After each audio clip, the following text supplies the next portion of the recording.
I'd like to call the meeting to order.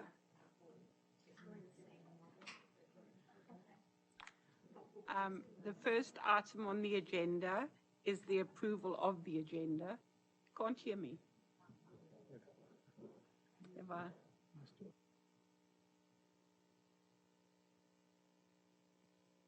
Be a little louder, maybe. Can you hear me now? Yeah. Okay. So welcome. And our first agenda item is the approval of the agenda. Can I have a motion to approve? Margot, second. Diane. Sorry? All in favor? Approved. Okay. And then approval of the September 17th minutes. I think they were sent out to everyone. So I need a motion to Diane. Second by?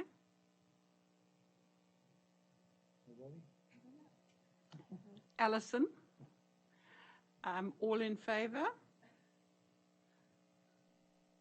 Approved. The first, Yeah. Okay.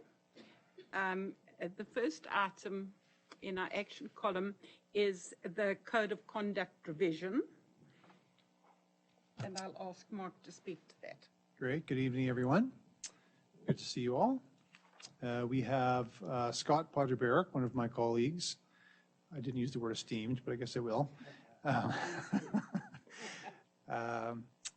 Scott is superintendent of schools in the north, so Halton Hills, all of those schools Scott supports, and he also, his portfolio work for our system is Safe Schools, which includes our, lots of stuff, but well, HOPES is one of those programs. It's a program for students who've been suspended or expelled.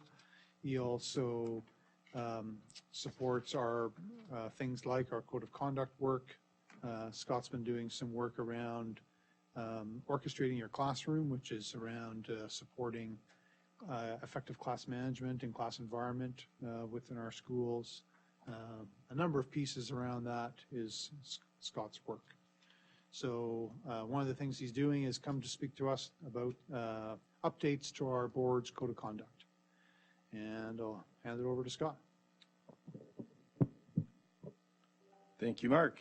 What I'd like to do is just introduce you to a couple of core concepts around the code of conduct. It's the first time we've updated it in a few years, and we do like to share the updates and just engage you in a little bit of feedback around the process. So I don't hope to take too long, but I will just give you a sense of where the code of conduct comes from and what it contains. I do have hard copies here. I'll just send these out. I think it was attached.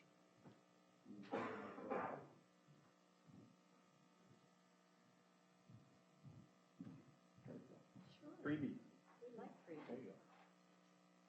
No, he found.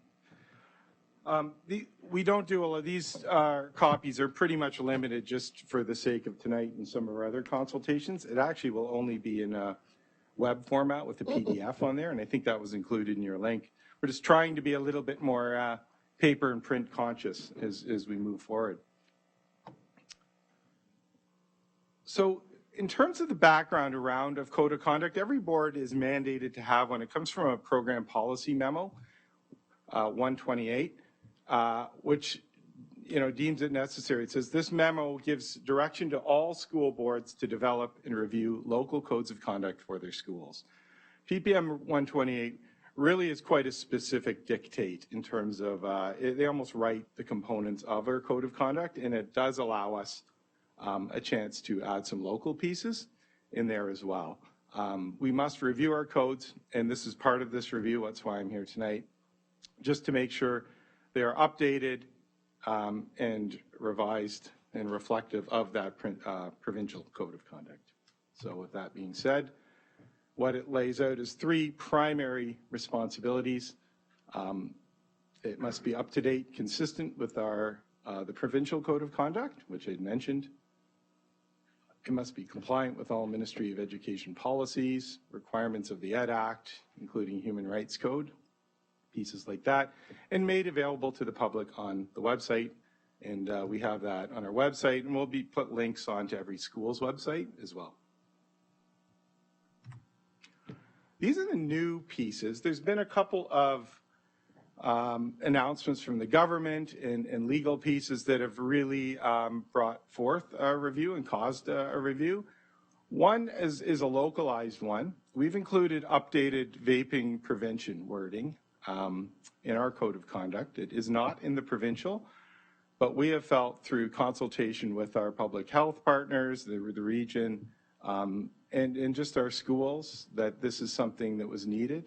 So we just have built in, and you'll see in all our buildings a sticker. It says, refrain from bringing to school tobacco and vaping products and paraphernalia. So that's a new piece. Vaping has always been prevented, similar in the Smoke-Free Ontario Act. But this is a new piece actually preventing the possession of a vape. It's not a hard and fast rule. We've built it into the student responsibility piece in here. So it's not in that suspension expulsion. If we catch you with this, we're suspending you. But it is a new piece that we have felt was necessary to up our efforts around vaping prevention in our schools. The other ones, of course, is legalization of cannabis has shifted where cannabis is and the wording around it. So now, rather than an illegal drug, it shifts more like with the possession or use of alcohol. Another update is parent conduct language. We've included language around disrespectful behavior, and how it reads in the pamphlet, I've taken it right out, is refrain from disrespectful conduct that includes but is not limited to excessive demands for meetings or unreasonable communication requests, making derogatory, insulting comments to staff, shouting, swearing at staff, bullying, gossiping. This is just, it's a little bit more specific. It was felt that the old comments didn't perhaps contain enough for our staff, and there was some chronic cases and issues where our staff actually felt intimidated, afraid, scared in some cases. And so we, in terms of respectful workplaces, we wanted to include updated language around that. So that is new from in this version.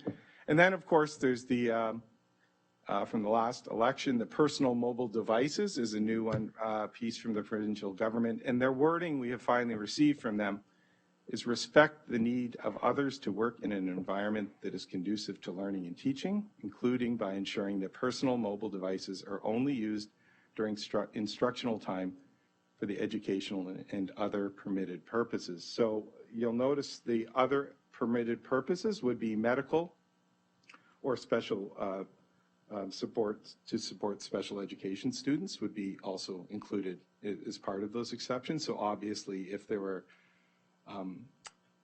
pieces in an IEP that deemed technology was required or helpful, that would be one of those permitted purposes as well.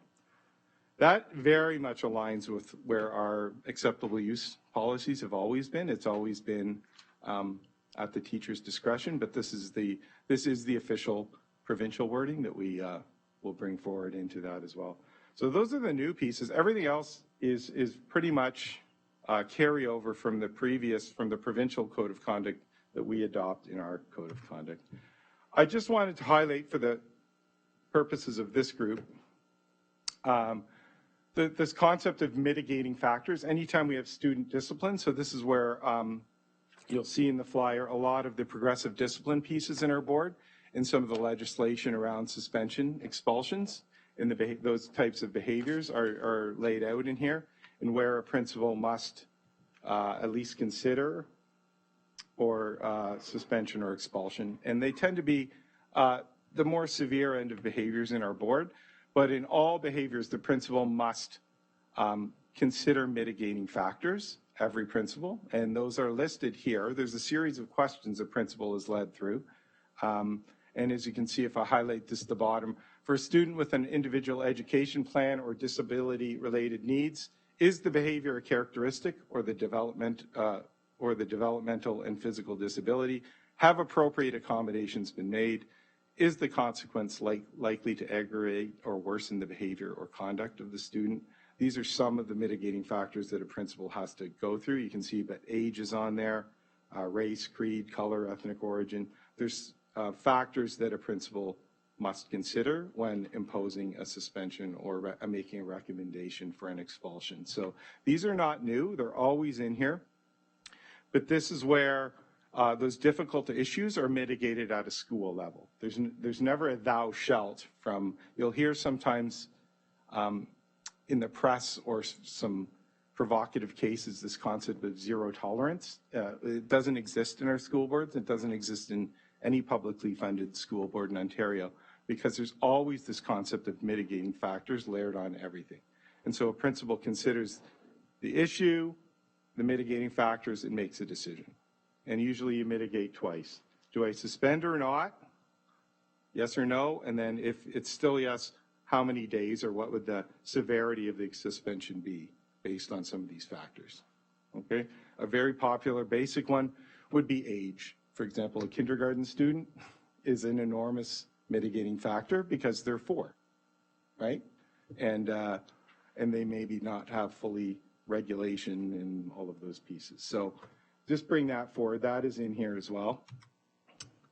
So here's where I'd like to get you digging in a little bit. How am I doing for time, Mark? Okay, good. I'd like to just get you looking at this. And the Socratic exercise is one where there isn't a decision to be made from a group. It's more of an exchanging of ideas and perspectives on this, because people have wildly different views when we come around the notions of school behaviors and what should happen or shouldn't happen. A lot of that is legislated, but for our purposes and to gauge the various views of this group, we'd like to just dig you in on 2 questions here. So you've got a hard copy in front of you, and I'm going to give you a little recording sheet. I'd like to work in just where you are in groups of 2, 3.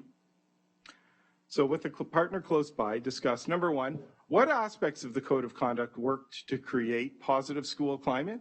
And we talk about the whole purpose of this is not to discipline kids, but it's to create a positive school climate. And that says that right in the preamble.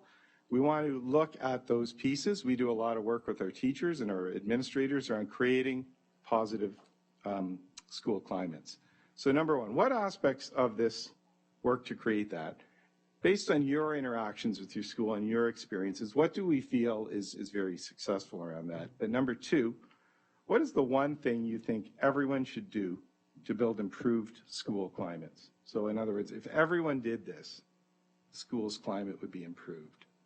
And I'd say the school, substitute that in for any school you may have experience or interactions with. So dig into this code a little bit. I think we have about 10 minutes because I'd like to hear back from some of you. You can record this on here. We just need a few. But the discussion among yourselves that I'd like you to engage in. So we'll just do about 5 minutes to read, discuss, jot down some big thoughts, and then we'll do some sharing. You guys can.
and pacing, if I could interrupt your discussions and just do a quick wrap around some of these.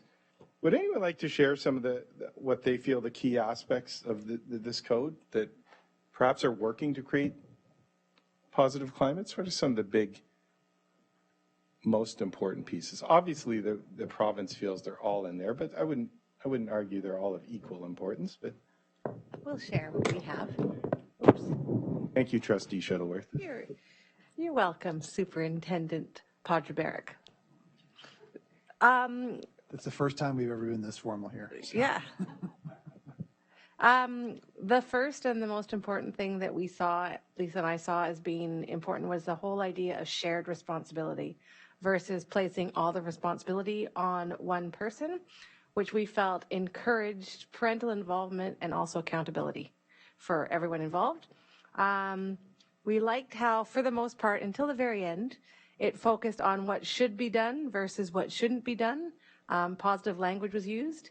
And then we also felt that the progressive discipline section provided parameters for a consistent approach to behavior. Thank you. Another group? You're fair game too. Well, we said the same thing. Okay. Yes. Had exactly the we had exactly the same comments in terms of highlighting the fact that everybody has responsibility for the climate that's created in the school, and also the thoroughness of the progressive discipline. And the key thing that I think that comes out of it is the fact that a positive climate comes from having respect for yourself and for others. And I think this document does a good job of highlighting that.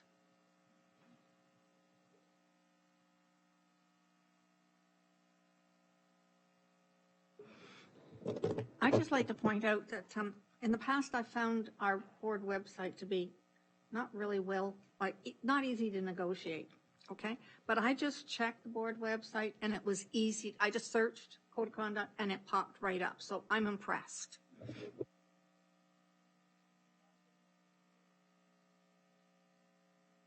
School website.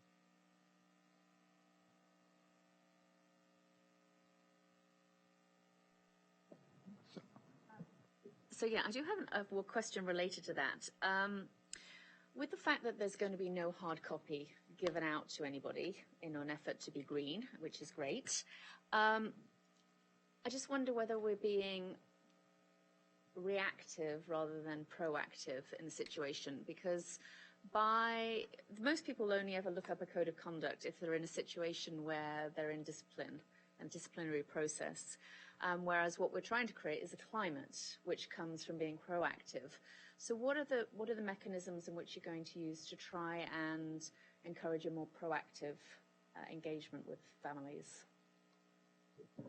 Well, I would argue one of the primary vehicles for that is through school councils, and I know principals will share this. Many schools have their own school code of conduct, which is an opener for this broader discussion, because they then take this content and adapt it to their own school communities and frequently revisit and talk about that annually. We used to have the old school planner where it was a hard copy in there and every student wasn't getting that, but we were also increasingly moving away from that. I mean, there are digital ways we could get it to everyone. We could center mail to everyone at the start of the year. It's sometimes we get criticized if we do or we don't, too much, too little. So we always try to temper that. We did have these in print format for the last, 8 years, and we found the distribution of them actually quite low.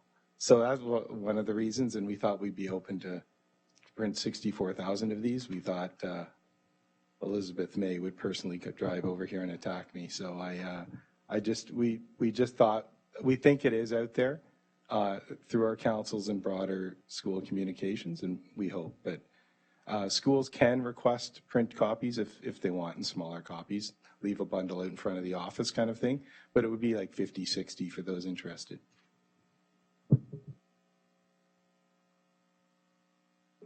I guess I'm just a little concerned for our students with learning disabilities because they often are using the inappropriate behavior. And if the main vehicle is school council, then their parents aren't going to be there because their parents have more than likely had a very bad school experience, and so they don't go. As a rule, they don't go to school council. So is there another mechanism that could be used for these exceptionalities?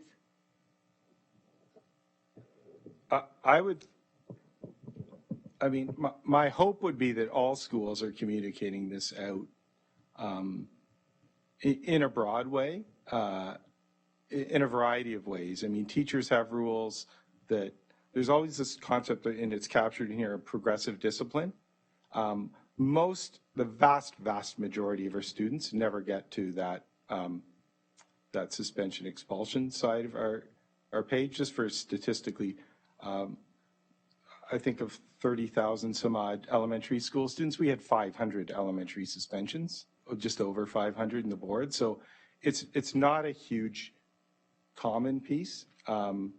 Schools do a lot of preventative work before. So the concept of progressive discipline would be before you even get to a point of suspension, you've had many points of contact with the school, and this information should come out before you're getting the pick up your son or daughter conversation. That's the notion of progressive discipline. That's one of the mitigating factors in there. Has progressive discipline been applied and used? So we hope just through those kind of practical applications, the message is getting out. Does it 100% of the time? No, but we keep trying. Nor would printing a bunch of these and sending, most people would discard it. So it's a constant challenge for us to do that, but we keep working at it.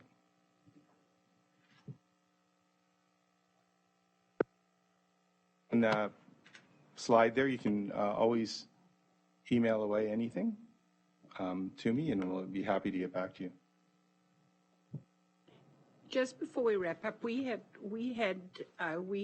everything that you guys said, but we also had the one about the students know that their learning environment is protected from negative influences such as, violence, weapons, etc., as well as the restriction on certain mobile and electronic devices, and we thought that was a good thing too.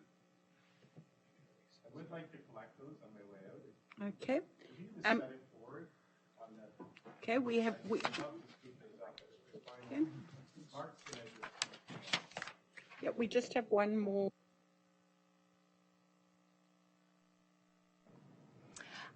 You had mentioned that the school creates their own code of conduct. Now, They may. They may. Okay. You'll see a combination. Okay. Some will have their, I'll just pick this one, Alexander's school code of conduct. Many just choose to use the boards. It's up to the school. And are they monitored or? They are posted on their website similar to this one. Okay, and do they deviate from this? They have to create reports. Okay, thank you.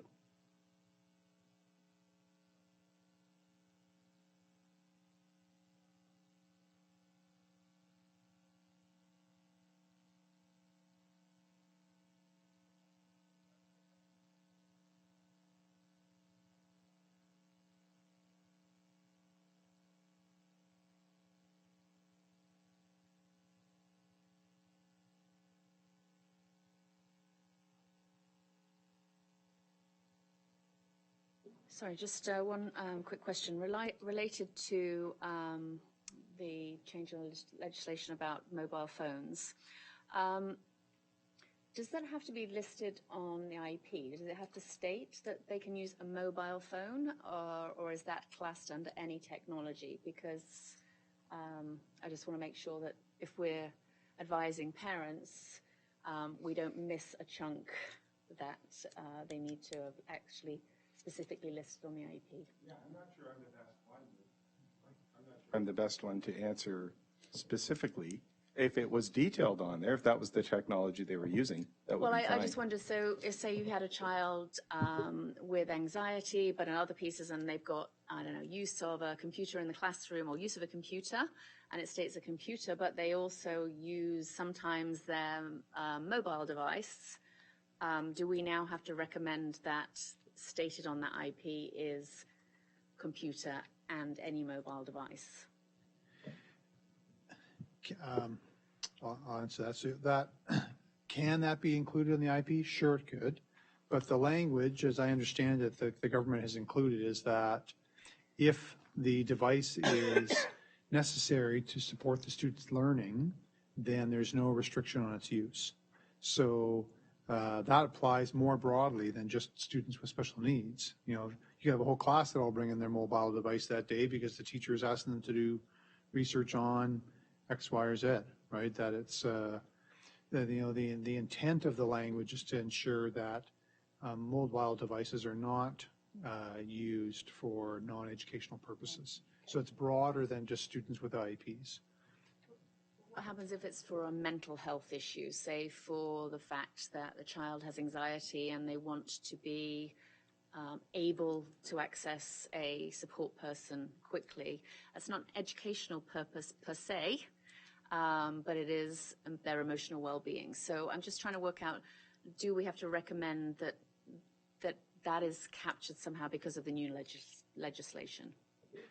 Once again, it's meant to be broad, so it's even to go beyond, if the language, if you feel the language of educational purposes is too narrow, it's really in supporting the student's needs within the school. So could it be included in the IP? Sure, but they're not going to be prevented from using it if the needs are there based on this legislation. Any other questions for Scott? If you have more that you've thought of or other input you'd like to give, as other topics we do each month, please feel free to send those to Lorna or myself, and we'll make sure that those get to Scott. And Scott, thanks for your time. Thank you. Thank you. The next action item is our special education review. Mark?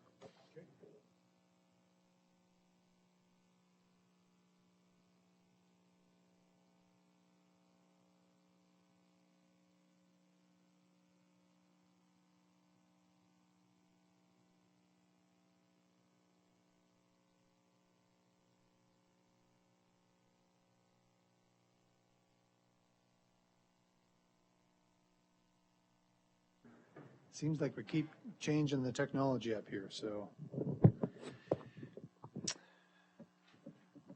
Okay, so we had a lively discussion last month about our Phase 3 report of the Special Education Review. Great dialogue and discussion last month, thank you.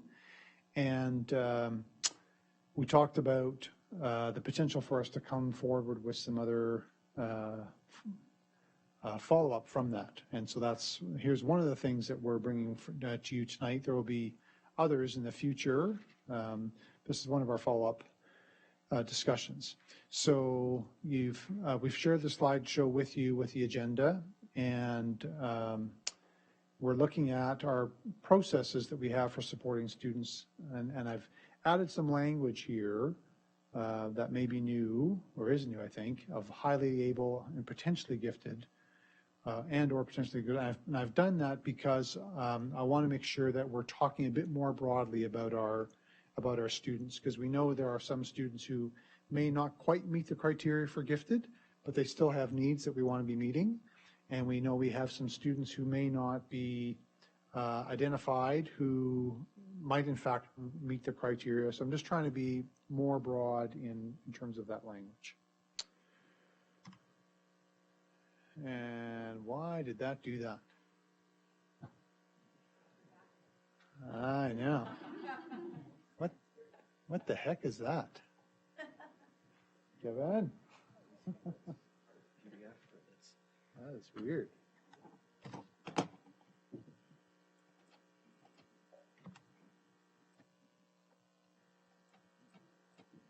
me check it on my. Okay. So this is the exact same slide that you saw last month. So there's no secrets here that we're trying to hide. That's weird. I've never seen that before. So this, I included this in this presentation as a reminder of the things that the areas of focus, why we did this, the review. Once again, this is the same slide as last month. So those areas of focus are there. Once again, if you've had a chance to look at this over the weekend, you've seen the slide. Can I move on to the next slide? I can fix it No. if you'd like. Sure. Why did that do that? It seems like it would open. There you go. It opens for whatever reason in Chrome just fine, but when I open it in Adobe Acrobat, it doesn't. That's why. Okay. Thank you. So there's that slide, and I'll move on. We'll go this way.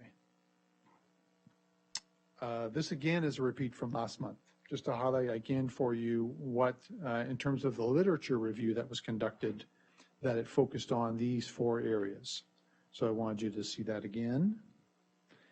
And the review was quite dense in its report. There's a lot of information there, so I thought it important to pull these 4 areas out for you tonight in relation to this discussion. So the first being around the, if you want to say the age at which it's most, I want to say most appropriate, what's the word? I guess where we can get sort of the most accurate results over time for our students is around age 8, grade 3. That's when our results are considered reliable and valid over time. That in our current primary grade nomination process, we do have some students that are for whom sorry. We conduct this process to determine which students should be formally assessed, and what the result, though, is at such an early age, some of those results for some students are unreliable over time. So what that means is because the assessments are being done at such an early age, the brain is still forming, and the ability to have the results may be accurate in that moment, and for some students they are accurate long-term, but there are some students for whom, because of that brain development, what we know about brain development, that the results are not accurate over time. So that means there are some students for whom we're assessing that early, and the result is that they don't meet criteria, when in fact, later on, and we know this when we do the grade 4 CCAT screening of all grade 4 students, there are some students who didn't come out, that were assessed but not gifted in SK or grade 1, but they are then gifted come grade 4. So we get a false negative back in SK and 1. And then the opposite happens, and the research supports this, that there are students who meet the criteria in SK in grade 1, and yet later on, and we don't have students who are gifted, they don't have to do the assessment in grade 4, and that's because it becomes very problematic that the ones who we would say, okay, sorry, you're now not gifted, that becomes very difficult with those students and with those families to say, now you don't meet the criteria for the self-contained placement. So, and we'll get to questions, and input was all coming. So I can see some people itching to say something. That's why it's here, because we want to hear your input.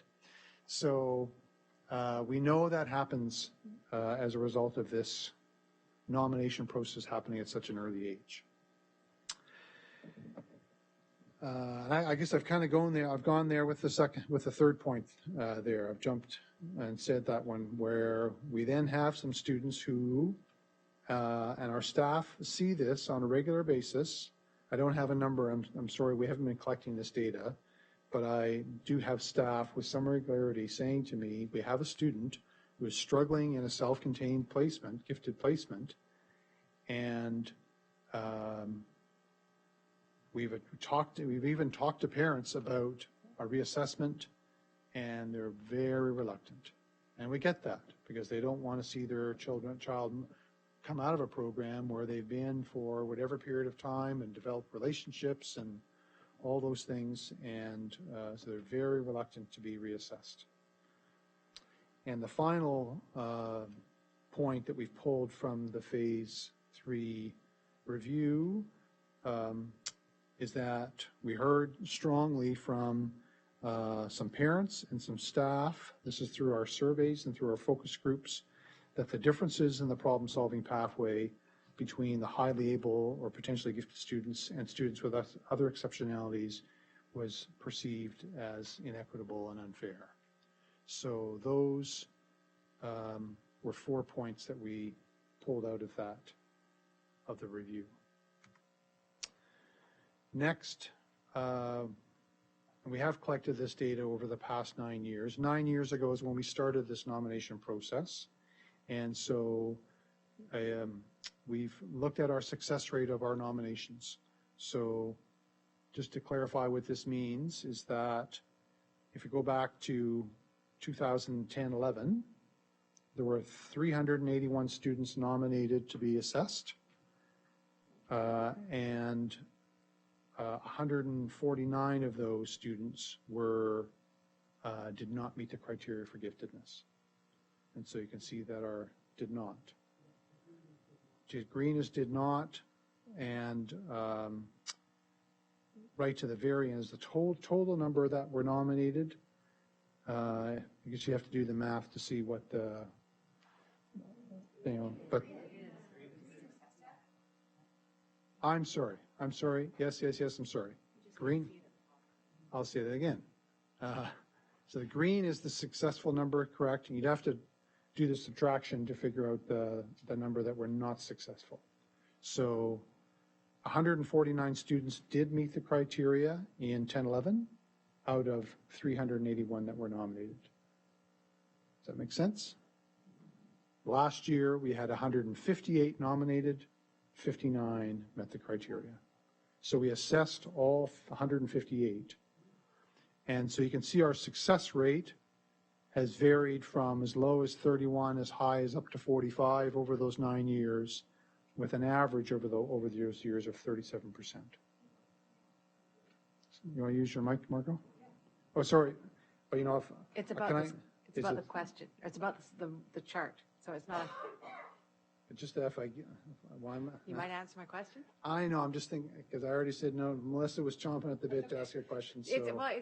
It's a clear. So is this is this screening both in kindergarten and SKN1? So just SK, not grade 4. Correct. Okay.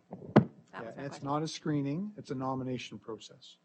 We do a screening in grade 4, the Canadian Cognitive Abilities. Right. Okay, but it says screening. Test. So. Where does it say screening? Primary gifted screening. You're over right. 9 years. I get it. You're right. You're right. So this shouldn't say that. This is just for SK in grade 1 teacher nominations. Correct. Thank you. I appreciate the question. Can I piggyback on that just to clarify? So the psychoeducational test was given, they were nominated by their kindergarten grade 1 teacher, Correct. and the psychoeducational test occurred within that year. Didn't wait till grade 4. Correct. To further identify. Okay. Yes. It's sort of, this process is I'm not sure if it's all, but it's most of the work of our psychology staff in the month of March, I'll say. Yes. So all other assessments and et cetera pause while these assessments are done for those students during that month. Okay. So the purpose of this is to look at the cost, because we heard concerns from staff and parents about the cost of these assessments, and so we figured out actually what it costs in terms of staff time. We did the math. It takes about 6 hours for staff to get permission, do the assessment, score it, share it with parents and school, etc. It's about 6 hours of time and some resources. So we did the math on how much we pay our staff, and that's the cost for an assessment. I did a sample of last year of what those costs were for all students, and then the breakdown between the met the criteria and the didn't, and you can see how that breaks down. And then, we've heard loud and clear that people want us to be really good stewards of our resources, so we thought it important to show what was the cost of assessing those 63% of the students that don't meet criteria. How much is it costing us to assess those students? And you can see it's almost, and I did the $450 as an average cost because you can appreciate that over time as our staff wages have climbed, that we're sort of at our peak right now of $508 for an assessment, but it certainly would have been less 9 years ago. So I picked $450 as sort of a middle number when I did the math as an average cost. So that's why I came out to that number, $771,000 as that cost over the 9 years.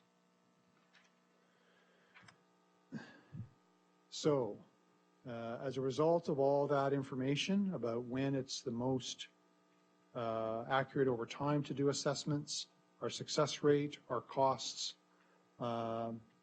that's where we're have a proposal, a consideration for our process that we're looking for SEAC's input on tonight. And so that is that schools will follow the problem-solving pathway for students whose needs are not being met. And so that pathway is this slide here. And it's a little cut off here. It won't let me go in between, but so that pathway is the pathway that we follow for all other exceptionalities.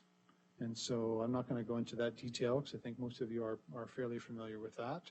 And starting with the partnership of the teacher, educators, the family, special education resource staff in the school, beginning those discussions and problem solving, and then working through as needed across this pathway. If at any time they meet with success and are able to meet those students' needs, great. That's exactly what we want to see happen. And if they are still having difficulties in understanding that student and developing strategies, et cetera, to meet those needs, then they continue to move along through that pathway. And then there are different loops, et cetera, within that. So going back here then, so it's that schools follow that pathway, that the school resource team determines if more information is needed, which may include additional assessments, other sources of info, such as a family doctor or other places that we draw information to help us better understand students. That would occur, and that the school resource team consider all the information that they've gathered in making recommendations with parents about how to move forward in meeting the needs of that student. And it may include identification and placement. So the difference then is that we are not, we're suggesting that we don't engage in that nomination process where we ask staff to look at their whole class and say, who do you think might be gifted? We've tried over 9 years to really help staff get good at doing that. And you can see that it's been tough. But the research says it's going to be tough because at such a young age, it's hard to tell if students might be gifted or not because, once again, their brains are still forming. And there's so many other things that are going on in terms of child development. It's difficult to do accurate nominations and therefore get good results in their assessments. So our proposal here for consideration is that we follow that problem-solving pathway that you saw as we do with other exceptionalities. So wanted to highlight an important piece of this, which is professional development for our staff. those of you that were here when we shared the phase 2 of the special education review, or if you've had a chance to read that report since then, one of the recommendations from phase 2 was that we provide more professional development for staff in meeting the needs of gifted, highly able students in the regular class in the primary grades. So we spent last year looking at that and doing some design of professional development, and we're going to be offering that this year. So you can see that we already, in the continue line there, we already offer professional development to our new certs and within our cert learning series that go on throughout the year.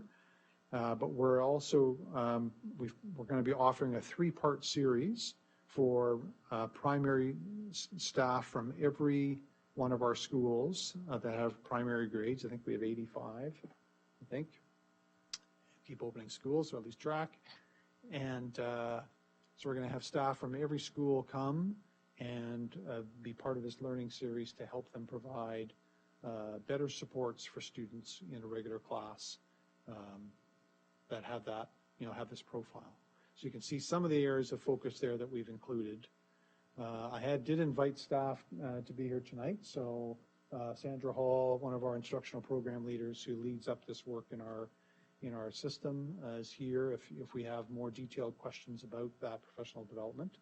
But just to let you know that is going to be offered this year. Because we know, we agree with their findings from their review.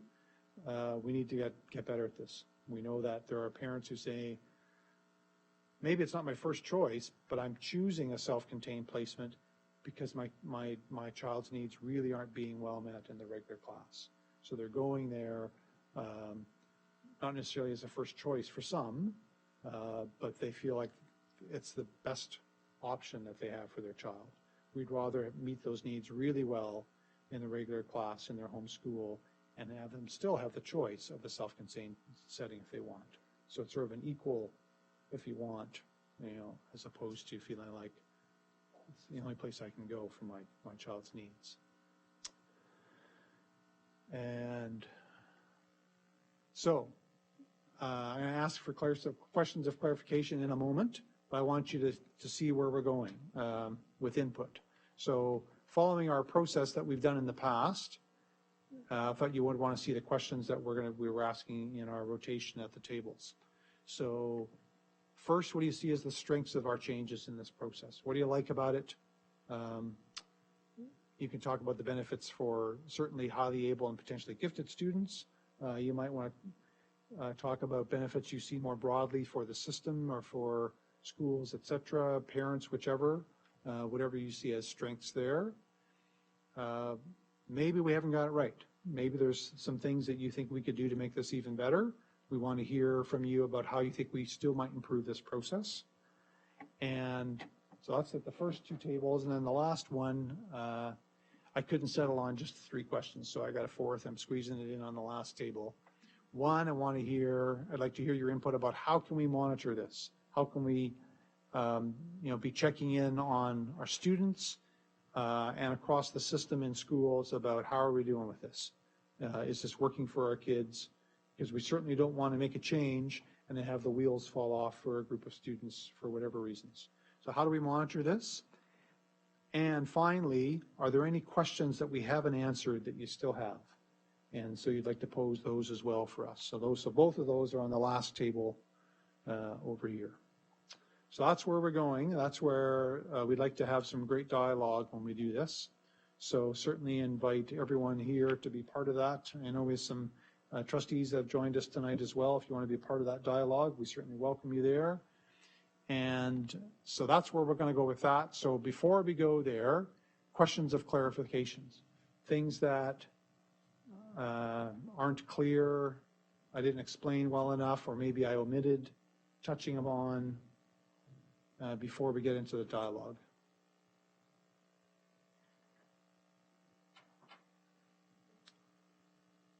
Hi.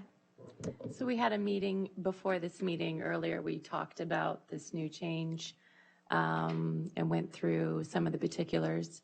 A lot of obviously what's being said tonight was expressed to us, and we went through it. It's said a little bit differently now, which is understood.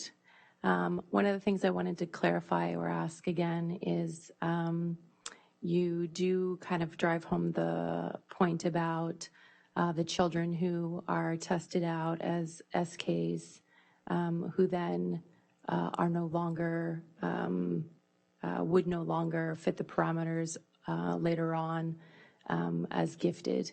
I'm going to ask you again about what statistics you have on those children from Halton that are in our program. Yeah, fair question. So we haven't been gathering this data, so it's not data we've gathered over time at all. So I guess it's more anecdotal because we have been, the situation has been shared with us in our department many times over the years. I guess we could start collecting it from this point forward if that's would be helpful at all. But I guess because I'd also say that we're only hearing about the ones where it's, for whatever reasons, the school has chosen to come to us around problem solving, around how to have some of these difficult conversations with parents. So we're certainly not hearing all of them, but we are hearing some every year.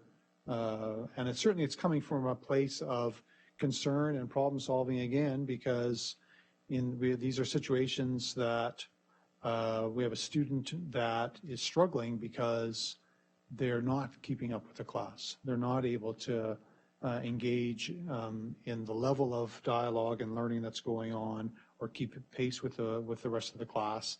And therefore, the staff are now saying, so is the student really meeting the criteria or not?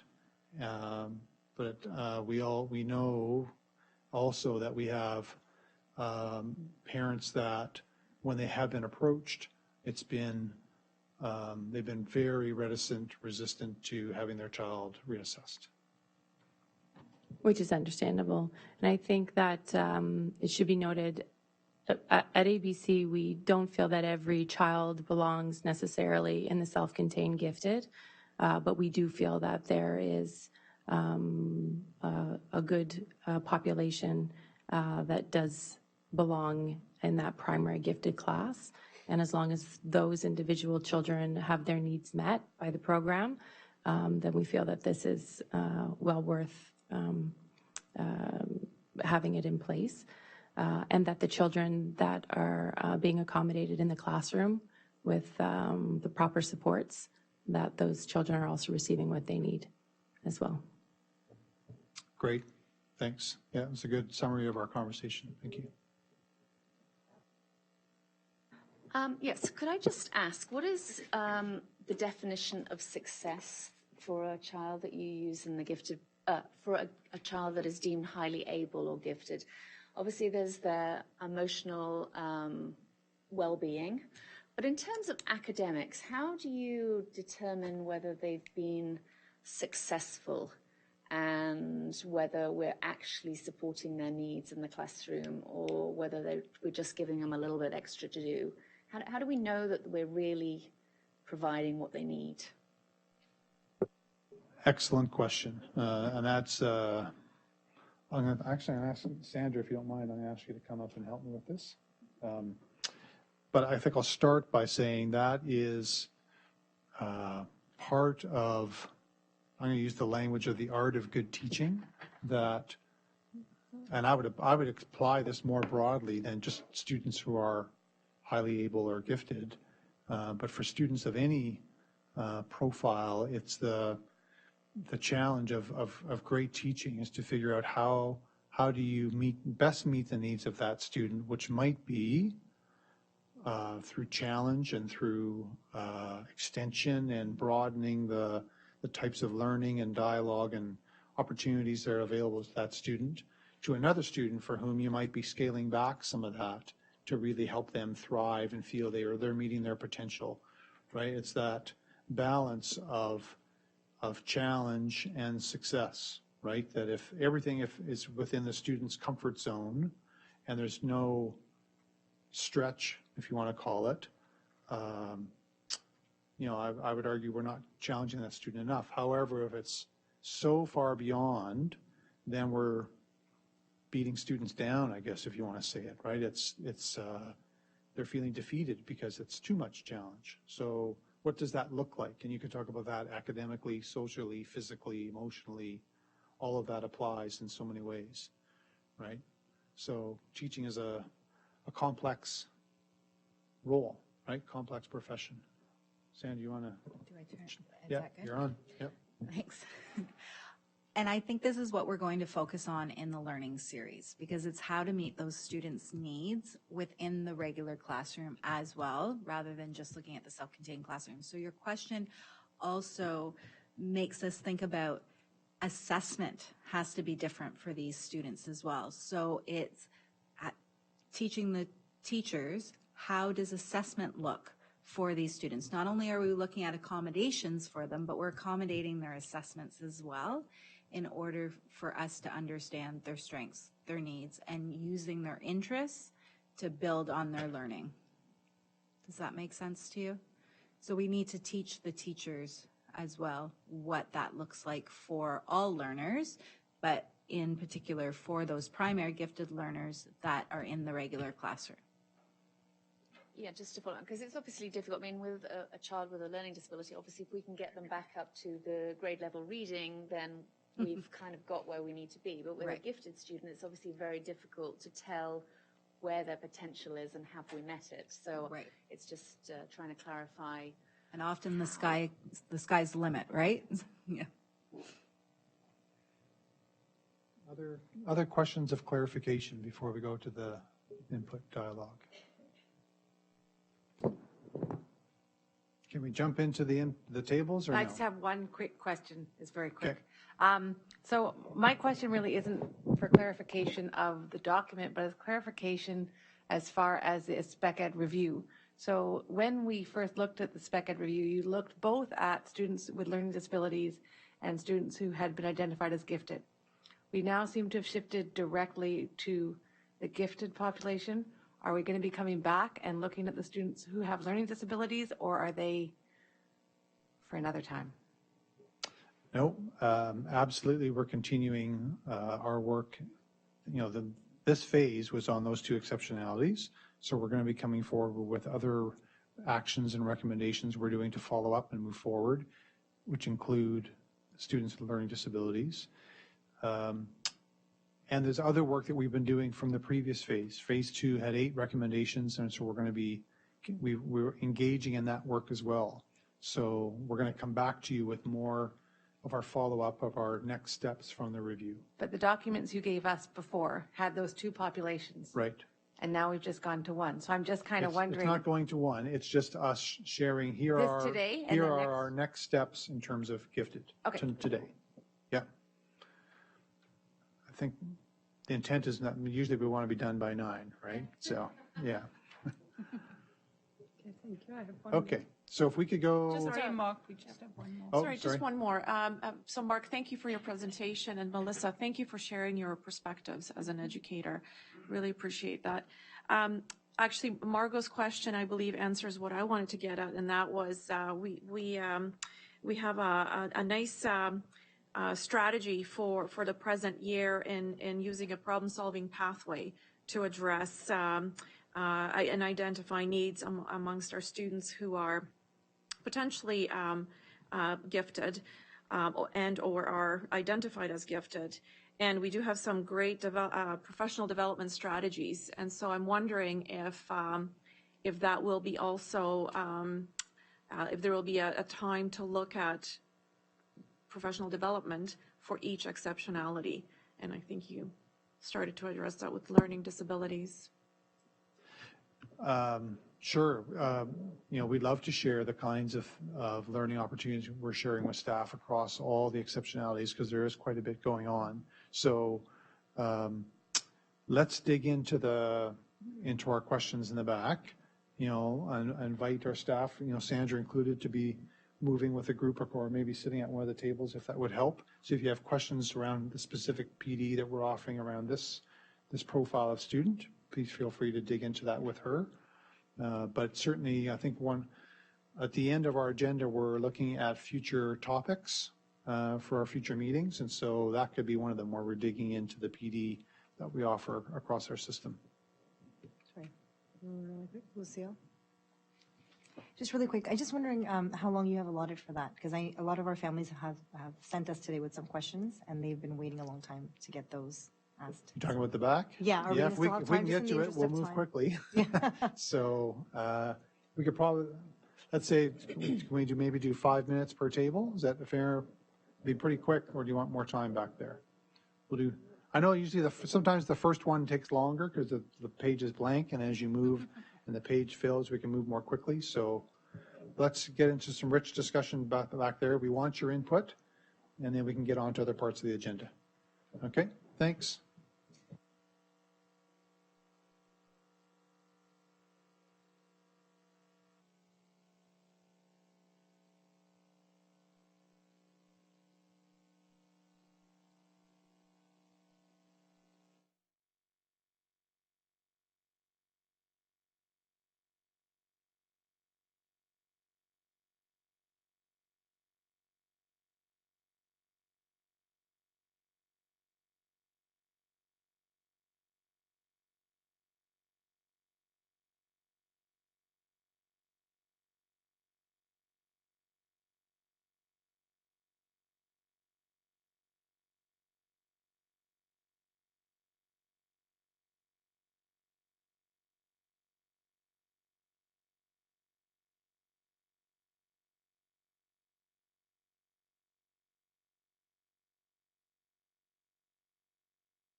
We will be going in Burlington from a single secondary gifted placement to a secondary gifted placement at 2 schools.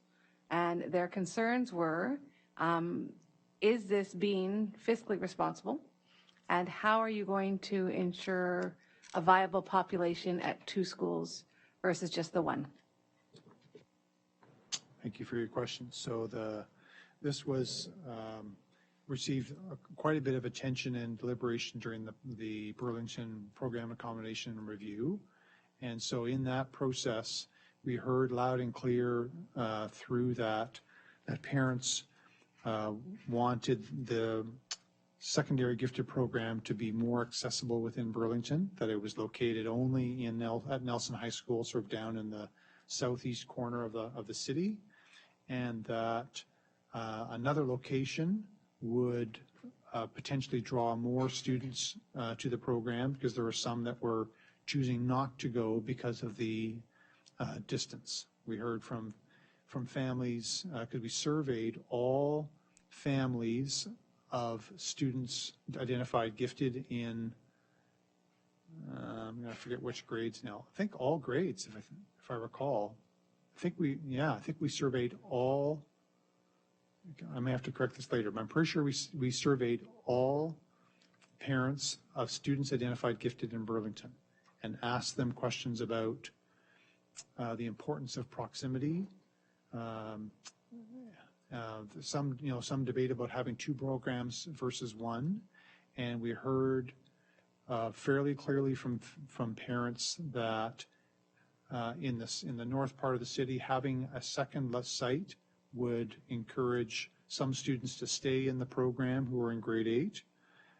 There were some students who were no longer continuing in the program when they moved into grade 9 because of how far they would have to go on the bus, that they wouldn't be able to participate in activities after school because they would have no way of getting home, that they couldn't be able to continue doing their part-time jobs because of distance, etc. So by having a second location, that we would make that more appealing to more students to stay in the program. And in terms of cost, the secondary gifted program is different than the elementary self-contained, because the self-contained class is restricted only to students who are identified as gifted. So if you only have, pick a number, 18 students in grade 8, and meanwhile you have 20 in grade 7, and you say we're not going to run a split class of 37, then you have a class of 20 and you have a class of 17, and those are 18, and that's expensive in terms of our student-teacher ratios. That's different though in the high school, because our secondary gifted program, it's open to students who are identified gifted, and then we do what we backfill the rest of the class with highly able students. So that class, let's say there's in grade 9, there's 30 or 40 students in Burlington that want to do grade 9 SGP, and you split them between the 2 schools, we're simply backfilling the rest of those grade 9 classes. So we still have the same number of grade 9 classes across the city, and are just giving more options of where to attend. Okay, so quickly a follow-up on that. With the government's cuts and the increased class sizes, would a secondary gifted program class size be smaller, or would it be one of the larger class size to make room in other more, I'll say, vulnerable populated classes for higher or lower teacher-student ratio? Principals and staffs make those decisions every year about what works, what's the best fit, how best do we meet the needs of all of our students across the school. So I couldn't say, especially with the growing class sizes we're seeing, through this last provincial budget, I don't know how high they're going to climb. That's something we'll look at. We work with the schools when they're making those decisions around building those classes. I don't know how high they're going to climb. And principals are having to make some difficult decisions. There are classes out there easily in the high 30s in some subject and grade areas. Whether or not these ones will be some of those, I'm not sure at this point. But there's certainly pressures to create some big classes because of that rising student-teacher ratio. One more quick question of clarification. When you say they backfill and like a student who hadn't been identified would not necessarily know of that option to them. So how does that happen? Because in grade 9, you're choosing your courses.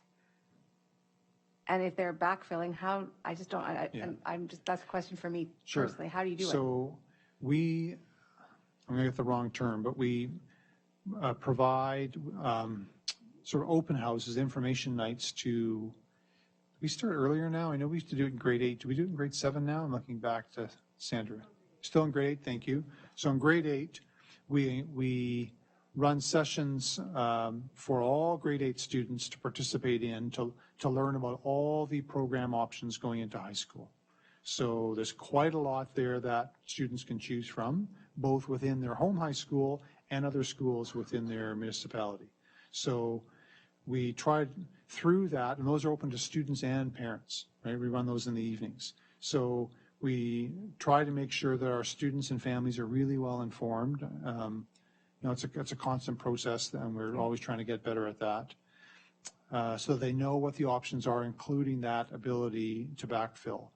I'm looking to Sandra to say, do students indicate a preference, or do they apply, or how does staff know which students are interested in backfilling?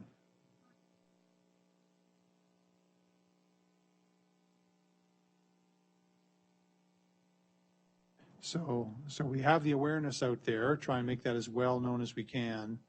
And then the process for that, we're trying to make it more consistent across schools. Thanks. Any other questions? Sorry? We don't have the gadget running. We don't have Right. It's not working. It's not working. That's why I said please raise your hands. Yes, okay.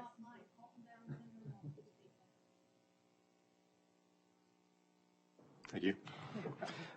Just wondering about EA allocations. We've heard from several people over the last year or so about a new EA allocation policy, and that EAs are only allocated, strictly for health and safety reasons.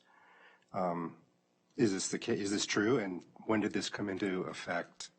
And how are they defining health and safety? Okay, you got a few questions there. I might ask Sean to go on up to the mic and help me here. So we did come here to SEAC 2 years ago and share our, we're revising our process. The criteria hasn't changed in terms of how we make decisions around allocating educational assistance. But we're developing a new process to try to do a number of things. We're trying to be more consistent across schools. We're trying to reduce the subjectivity of the process, right? To try and really make sure that we're talking about the same criteria everywhere that we allocate EAs. We're trying to be more transparent with our process so that it's well understood how we're meeting the needs of students by utilizing educational assistance. So I think those are and I guess we're trying to be more efficient too, because all of our staff are such a valued resource, and there's some big costs. The vast majority of our costs is a school board of staff. So trying to be really good stewards of our resources as well. So that's why we engaged in a new process, but also a new tool in terms of a piece of software that we developed to help us do this. So we could come and talk more about that, because there's a lot of information that we could share if that would be helpful in the future. I'm not sure how much we can do tonight, because there's you've asked some pretty big questions, I guess is what I'm saying. Could we get a presentation set up? Yeah, so Sean could go into, a bit of a high-level piece if that would help, or do you want to save it and come back and do a more detailed presentation? Sorry, just to piggyback off of that, I think when you guys reported to SEAC about the review, they said that there's, it's broadly defined. So health and safety is broadly defined. It could also include communication.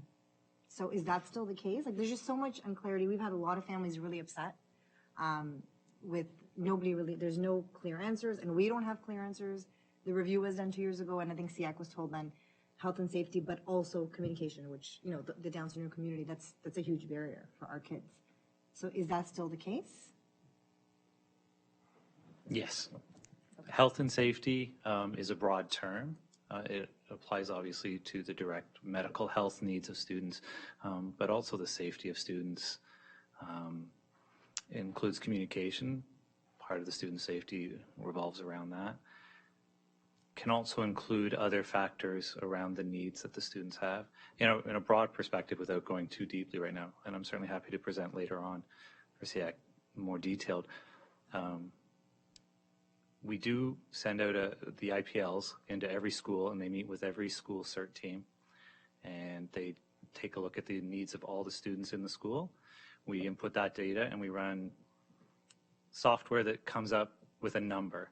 And then we sit down and we spend a significant amount of time as a team going through every single school and student and making sure that those numbers are accurate. So it's not just software. That's kind of a starting point. It helps with the distribution of the numbers we have.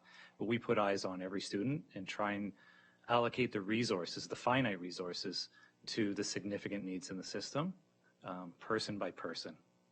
Okay, I totally understand that, but I think the reality on the ground floor is that there's kids that are nonverbal, that are not getting EAs because they'll quietly sit at the back of the room and they're not a flight risk. And principals are being, it's somebody at the board is telling them that if they're not running out of the classroom, they're not a threat to somebody else, they're not going to get an EA. So it's kind of shocking. And so our families are really upset. And so for sure, we'd like a presentation, please. So there's not this mystery around EA allocation and how that works, but also it feels subjective, So health and safety plus communication needs is what we were told 2 years ago at SEAC. But what does that mean? So a child that is nonverbal, just because they're not going to run out the room or hit anybody, does that then mean that they don't get an EA support? How are they supposed to succeed? And truly, how is their IEP supposed to be implemented by a teacher in the room with 28 other kids and no EA support? So I think the reality is very different from what's happening.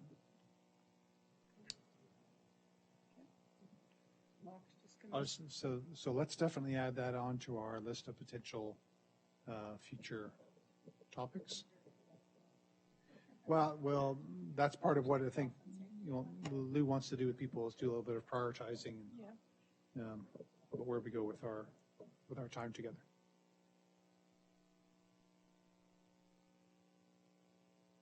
Thank you. I just wanted to follow up with from Margot Shuttleworth's question regarding the high school. You had mentioned that there had been quite a few requests regarding 2 separate programs for high school.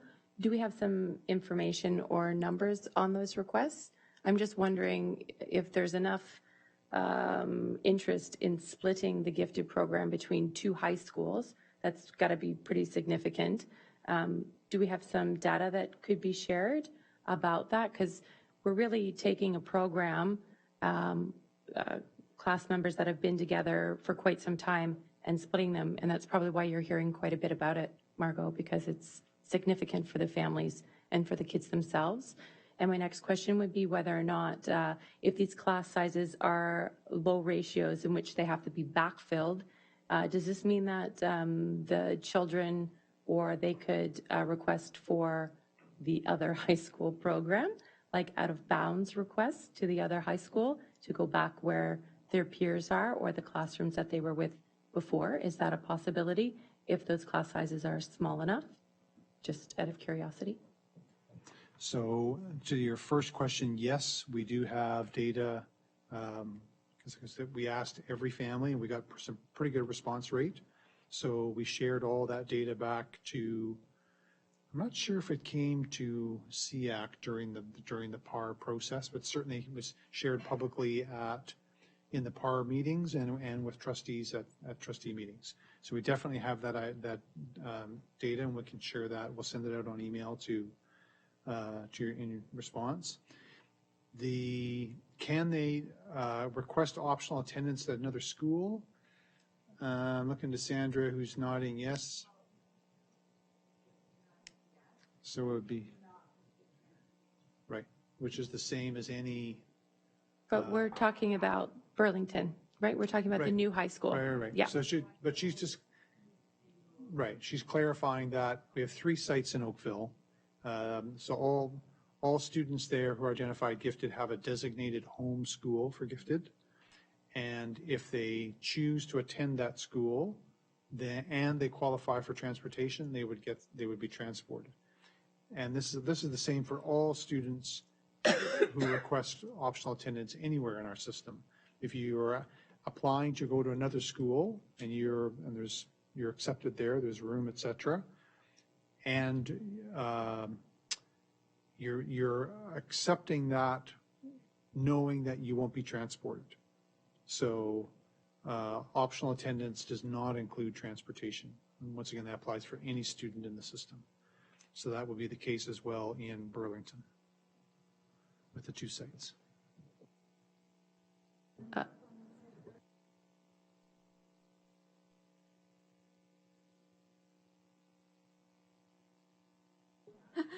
I'm sorry, my question is going to be asked out of ignorance. You were talking about the secondary self-contained placement, and how is that different than the IB program or the AP program?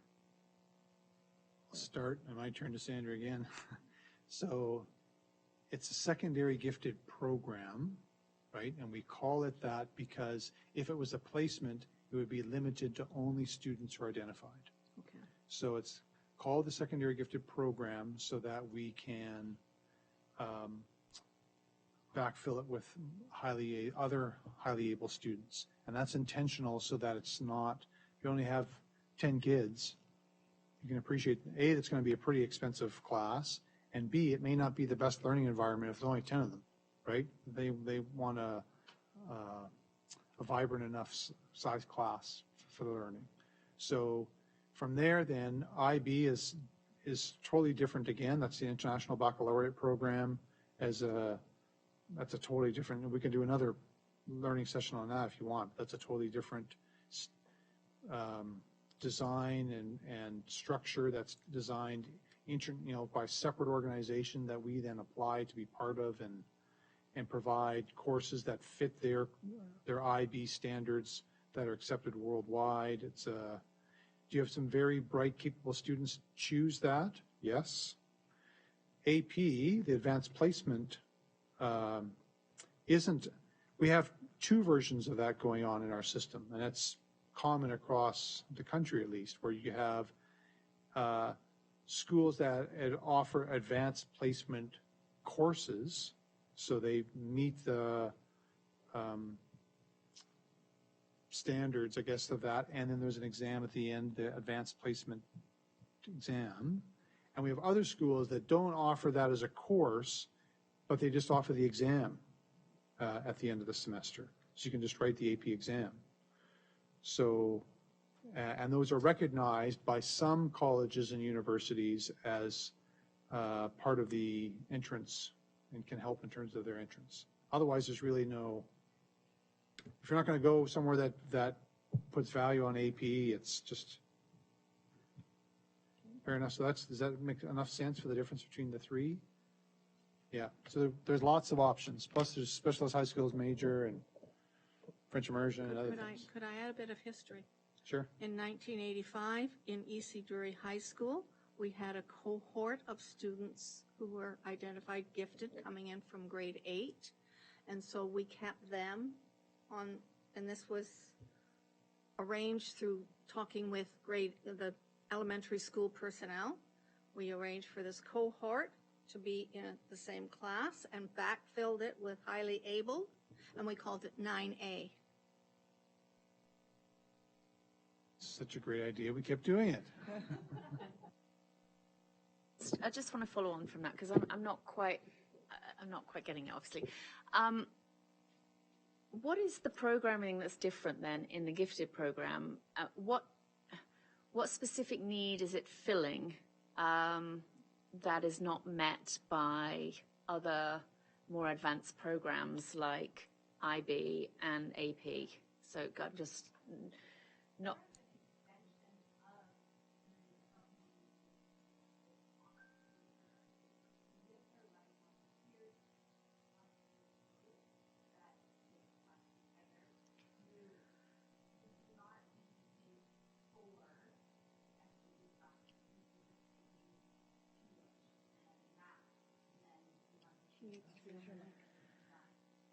But I just don't quite understand. If we're backfilling it with kids that aren't gifted into a program that is supposedly designed for children who are struggling and are gifted and are effectively just filling spaces up, why are there not other opportunities where those children could be better served? I'm just trying to understand what the need is, and now the need is for two of them, and what is the need for this program? Sorry. So, yeah, I think that's probably a larger discussion again. Great question.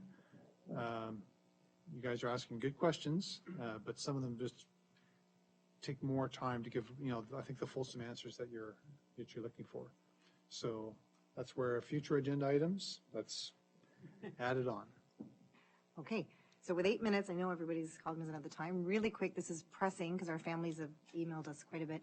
Communication between home and school for our kids has been a big issue for a long time. And this year, some of the emails we're getting, it's quite shocking. So I'm going to read a little bit from one of the emails that I got. It says, some schools do not seem to be able to communicate with home in a meaningful way. Parents want to know what their kids did at school. Were there any problems? Were there any successes? Things that a mainstream student would be able to go home and tell their parents. Our kids deserve the same opportunity and same support. There are students who come home wearing different clothes with no explanation as to why. Now, as a parent, that would be very, very frustrating. I can relate to that. Why don't schools understand that our kids can't tell us these things, that building their communication skills should be a main part of their program, and that we can't support them at home if we don't know what happened to them at school?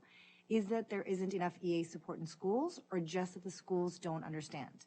And to add to that, we had another parent email and say, some parents have been told that EAs are not allowed to discuss the child's day with parents, and that all communication has to go through the teacher. This makes no sense since the EA spends most of the time with the day with the child, and often the EA is the one that's handing the child over to the parent. But parents have been told the EA said, I'm sorry, I can't really tell you details about their day. You have to talk to the teacher. And then teachers are saying, sorry, I'm not using email, so please write a note in the agenda.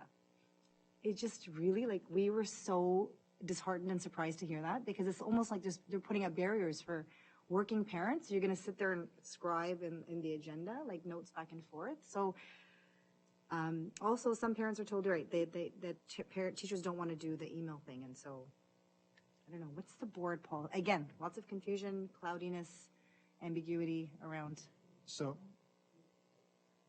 I think that, so my son's in a life skills class, and they used to exclusively use the whole Class Dojo and all those different apps that were immediate communication in a closed environment, and they were told absolutely to stop using that. And I find this year the communication is just horrible. And as much as the teachers are trying their best, it's an email, it's a formal thing, it's to one.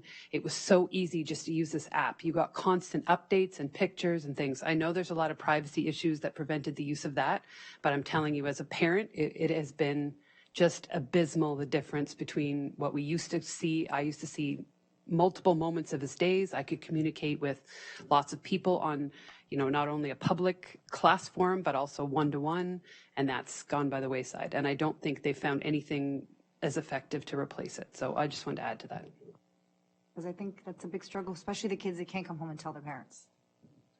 So I would really like to see this be one of our topics for another agenda. I'll say very quickly, because of the time, that we want great communication between home and school. It's got to be manageable for both, right? If I hear both side parents saying, you're asking too much of us, or you're not giving us enough, and I hear staff say what's being asked of us isn't manageable, right? So there's certainly a balance there. And There are multiple tools that are used. I know of cases where EAs have many things to do at the end of their day, one of which is to hand off that student, I shouldn't be doing it that way, sorry, to hand off that student to the caregiver at the end of the day, and another student, and go and get a student on a bus, and so the ability to have that interaction is sometimes very limited. But is there policy that says EAs can't talk to parents about a child's day? No, not policy at all.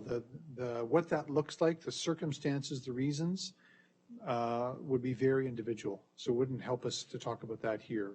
But the responsibility for communication is the teachers.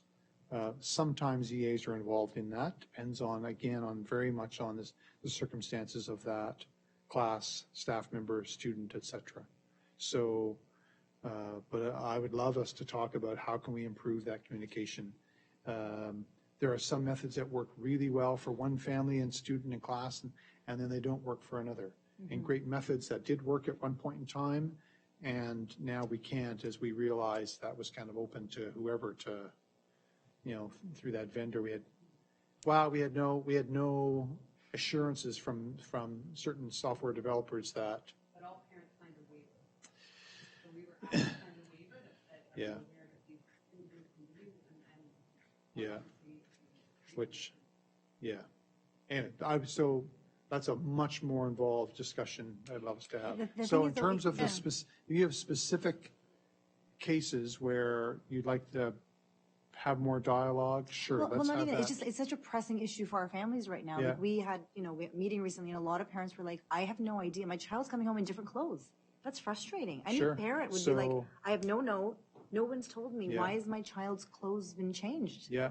So let's you and I have a discussion about what's happening and where, and we can do that, right? And Mark, in fact, this isn't the place for us to do the nitty-gritties, right? No, but I mean, and in fact, as part of our first phase of the special education review, we did talk about the importance of improving our communications, and so that's a really good segue into that, and that will help us determine all the different aspects of communication. For sure, and I mean, we're here to support the board and give ideas and work together, but for sure, I think this is something that's pressing and it's immediate. So I think if not the next meeting, ideally the next meeting, we should come up with a plan. And we're happy to offer our expertise, also come up with, ideas and suggestions as to what, maybe there's a template and every school uses that, but I think the communication there has to be clarity from the board because principals are confused, certs are confused. There isn't a lot of clarity about what we're allowed to communicate and what we're not allowed to. Happily dig into that. Okay, moving along. Okay. The next agenda item is communication to SEAC, but before I go to... Is there one more question? So I just had a question. I received an email from a member. So apparently there's an issue with the new sidewalk at MMR. So as we know, it was a big review, and there's obviously accessibility issues there for certain students. I'm just going to read the email. The sidewalk going down to Upper Middle Road is not accessible, and the students in wheelchairs have to go onto the busy road in order to go to their co-op placements. Superintendent said he talked to the principal and other superintendents. They did a site visit and determined that everything was fine, but they were in fact on the wrong sidewalk. Not the sidewalk that leads to the buses, but the sidewalk going to Upper Middle Road. So I drove by it the other day. I can see exactly where that sort of situation is. So parents are concerned about safety, loading the buses, but also accessibility. The other follow-up there is that there's two sidewalks that lead to the park outdoor space, and neither of those are accessible either. So, I think I'd love to let you and I talk about this afterwards. Okay. Because we've said, SEAC is a place where we don't talk about specific kids or staff or schools. But I do think it's about accessibility of a site that's... So let's you and I talk about that. Okay. I'm glad to hear it and make sure we're addressing it.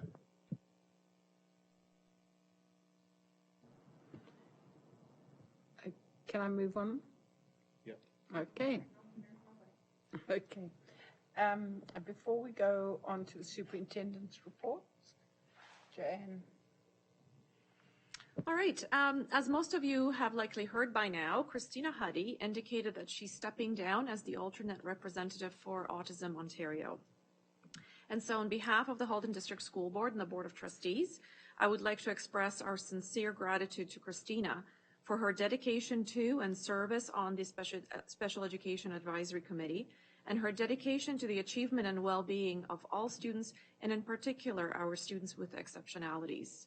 I'm sure you will all join me in thanking Christina and sending her our very best wishes. Thank you. Thanks. So I'm conscious of the time. I'm going to go quickly with my report, going to number 2. So last meeting, we talked about how we can better communicate to parents about SEAC, and I did talk to you about a postcard that we've been working on. I didn't think we'd have it, but we have a draft of it here ready to share with you. So Lorna passed these around at the beginning of the night. So this isn't the actual size or font size, at least I sure hope not, that the postcard's going to be. But so the intent of this, the purpose of this is that when families first start talking with the school about the needs of their child and the potential that there may be some special education needs, that we make sure we hand this out. Because we heard during the review that families were pretty consistently, not in all cases, but in a lot of cases, not aware of the Working Together document. So we just revised the Working Together document last year, and so we want to make sure people are really aware of it and it's accessible. So we're having some print copies available in schools, but we know that most families want it electronically. So I have both options for them. And so we want to be able to give them this postcard so that they can say, oh, okay, so here it is. I go to the website and I search it, and there it is. And then also we've added, after our discussion last month, the other side of this postcard that has information about SEAC. And once again, you go to the board's website, search SEAC, and up pops all the information there. So if you have any input, can I suggest that your suggestions, I suggest on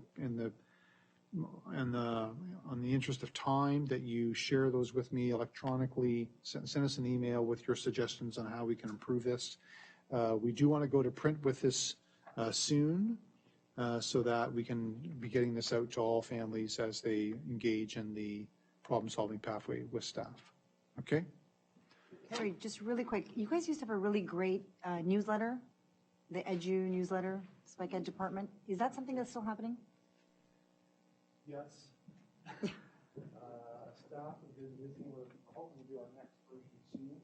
Is that for parents or families? No, it's meant as a staff internal website. I have shared it with you as a matter of interest for you. Yeah, no, it's but great. The just audience, to keep on top of the audience it's written for wasn't. If we were going to write it for parents, it'd be written quite differently.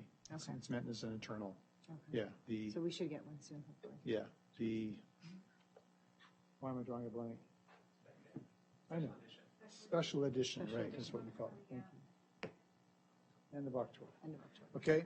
So quickly, I'm just once again quickly showing you part of our work in preparing Nelson High School for the transition of the CPP program at Robert Bateman over to Nelson, which is we're doing transition work all this year because it moves there at the beginning of next September.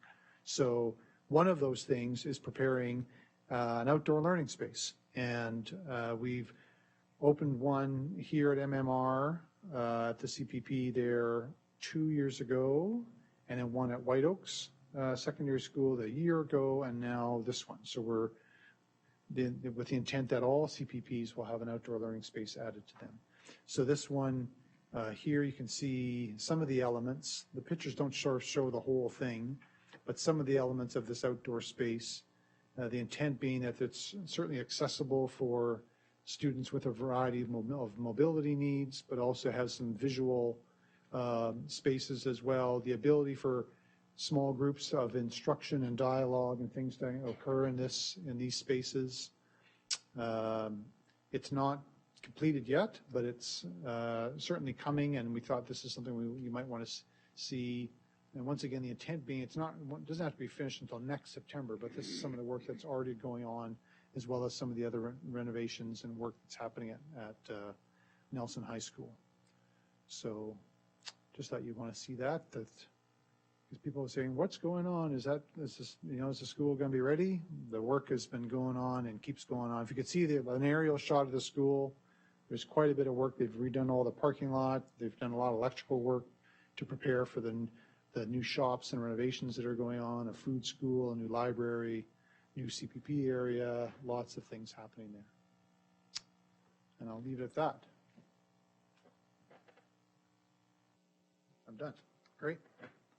Onwards with the agenda. Lou, thanks. Okay. Association reports. Sorry. Association reports. Do any of the associations? Okay. So on behalf of the Learning Disabilities Association, it is Learning Disabilities Awareness Month. And so we've had a range of activities going on, kicked off on the 2nd of October. We had our corporate breakfast, which was a great success.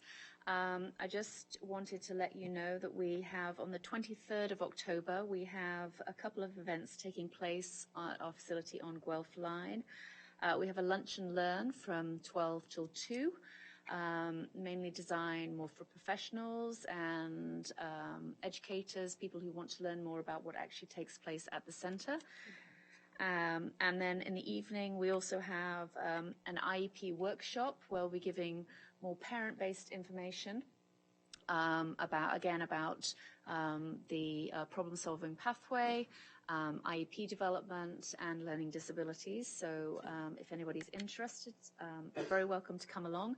And again, as we've recently expanded into Hamilton, those events will be repeated on the 30th of October in Hamilton. So if you just want to Google us at www.ldah.ca, you'll find all of the information there.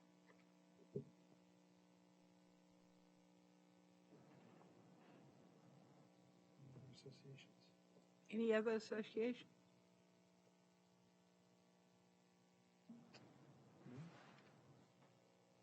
Nope. Trustee reports? Trustee reports?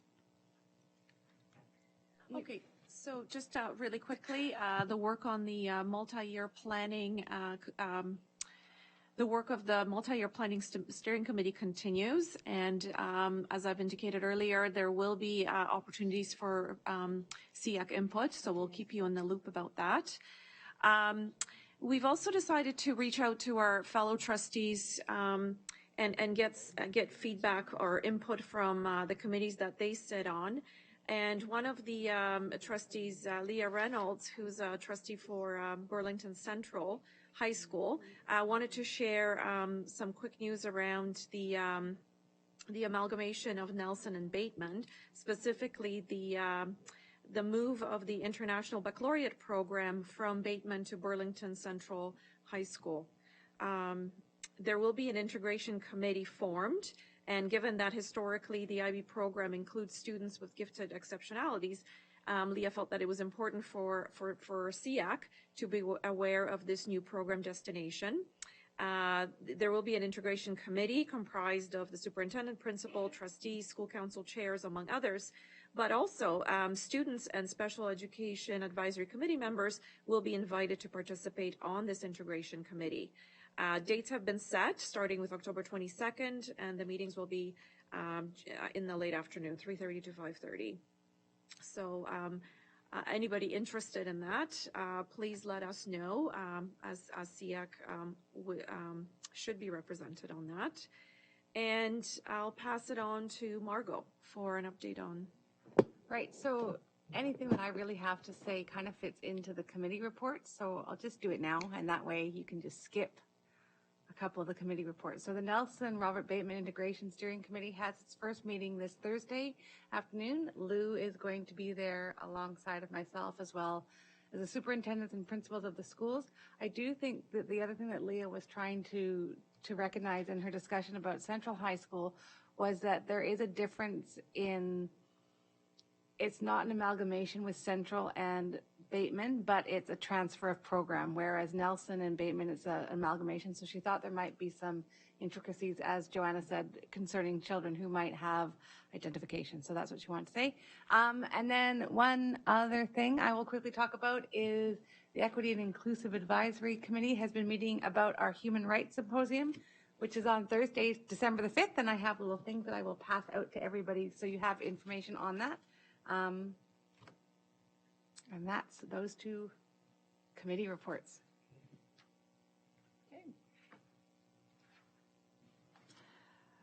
Okay, so committee reports. Do we have any committee? Accessibility. I'll do accessibility quickly. Well, is anybody to speak to the Parent Involvement Committee? Yeah. Yeah.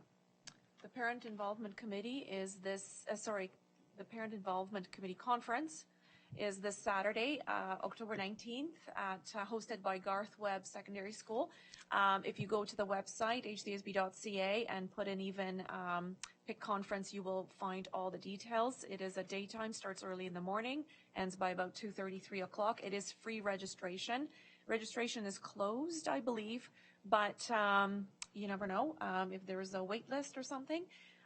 It's highly recommended. A great variety of speakers and presenters, and everybody will find a topic of interest.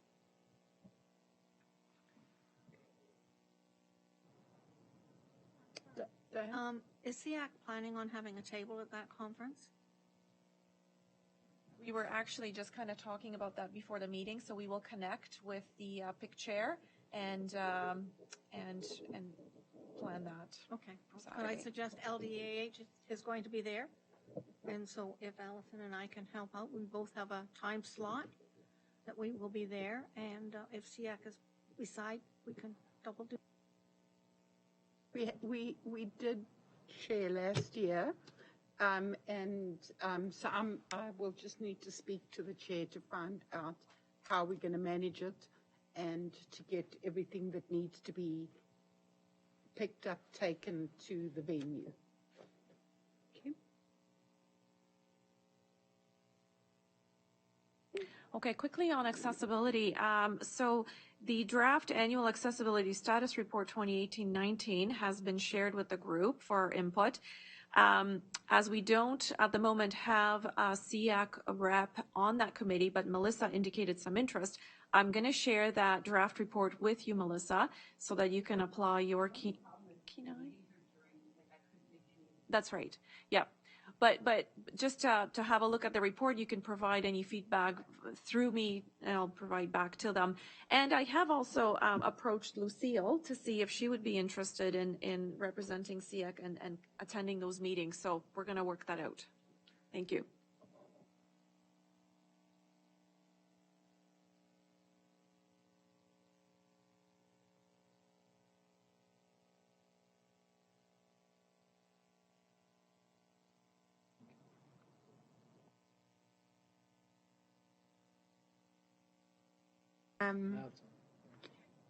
So no more committee reports. The next agenda order papers, these are the potential items that we have been gathering, and now we have a few more to add. And at some stage, I would like us to prioritize and decide how we're going to go about addressing all these things that need to be addressed, including communication and everything else. So in order for us to do these well, we need staff to come and present, because I think what is helpful is for you to hear sort of our current state, the kinds of things we're doing in any of these areas, so you're well informed, and then talk about how can we improve things. So these require to have the right staff be here on our meeting nights and giving them the time to prepare. So it would be helpful for us to know, could we perhaps prioritize maybe our top 3 or 5 that you would like to hear in the next while and give input on, and then we can take that away and decide, okay, what works and what can we have ready for you in our upcoming meetings. So any suggestions on these ones and the other ones that we talked about tonight about what you would like to see happen in the near future? Of what was talked about tonight, I would say EA support and communication were two of the top subjects that I think everyone seemed quite interested in. So look, I think those two might be the next couple to look at. Anyone and then else? go from there. Well, sorry. That's two. We need more. I just want to jump in there and say, you know, like, and I appreciate the gifted programming, but I feel like we have spent quite a bit of time on it. So I think it's fair to say, let's jump to the other end of the spectrum where some of our kids who are really struggling in their everyday toileting and no EA support. And so we're talking basic things there. So I think it'd be fair to say that communication with parents and the EA allocation support, and we haven't really talked about that in the last 3 years that I've sat on CI in depth. So. Sorry, but there was also a question of the summer camp and the assistive technology that came up that seemed to be pretty, important as well. I'd like to suggest that early intervention tools and strategies is important. Bullying, violence in schools, unidentified students on an IEP, and mental health. Any other priority suggestions? Allison? I'd like to follow up with the fact that obviously some work has gone into looking at ways forward with the gifted program. My concern is that what is the timeline for presenting some options, building on the early intervention tools to identify how we're going to help students with learning disabilities. So getting a timeline. Now, I know that may not be the next month or so, but when is the timeline going to be? Any others? Just to add to what Lucille was saying, the question about the assistive tech, I think that also we could add to that is like really underneath it all is the SIA claims that are being given to the kids. The teachers don't know how to run the programs that are on those devices. And so then as a result, the kids don't know, and there's not a lot of training around that. So a lot of these kids have iPads and they have Chromebooks. What are we doing on them? Nobody knows, the programming. So I feel like these are basic things that need to be addressed. And yes, the camp issue, that there was a lot of confusion around. Does anybody want to reinforce any of the other? We keep adding. Just based on the news recently with our neighbors to the west of the bullying and sort of violence in schools, I definitely think bullying is an issue. I don't think it's number one by all means, but I think it's something that is a hot topic right now, and I think it could be. When we talked about this code of conduct and things like that, there were definitely a few things here that I think are worth sort of discussing in terms of this, this progressive discipline and how that affect or the policies of that in Halton as well.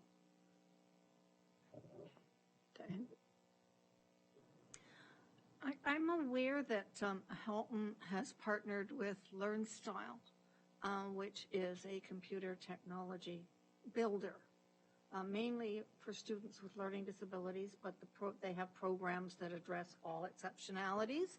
And I know that they have done an awful lot of PD in this board, so I'm not sure why we still have teachers who don't know the programs that are on the students' computers. Is it because the PD is optional and it needs to become mandatory? Is it because the PD happens after school rather than in school? And I understand if it's happened during school hours that we have a whole other issue around supply teachers. So I'm not sure what the problem is that we're still hearing that. So I hear that as a vote for an assistive technology topic. Okay. Do you think that we should bring the list back and have that as our topic for discussion, where we try to prioritize this list? Because there's nothing here that I think we can take off, and yet we can't deal with it all. So I would like to suggest that we bring the entire list and just prioritize and vote on it, and that's the way we're going to do it. We Perhaps though spending a whole meeting on that might be a waste. So if I could Of precious suggest, time. we could create a Google Google Doc, spreadsheet, Yeah. list the items, everybody will have their own column, and you can indicate your number, one being highest priority to whatever. And that way we'll kind of see what the consensus is around prioritizing and topics to select.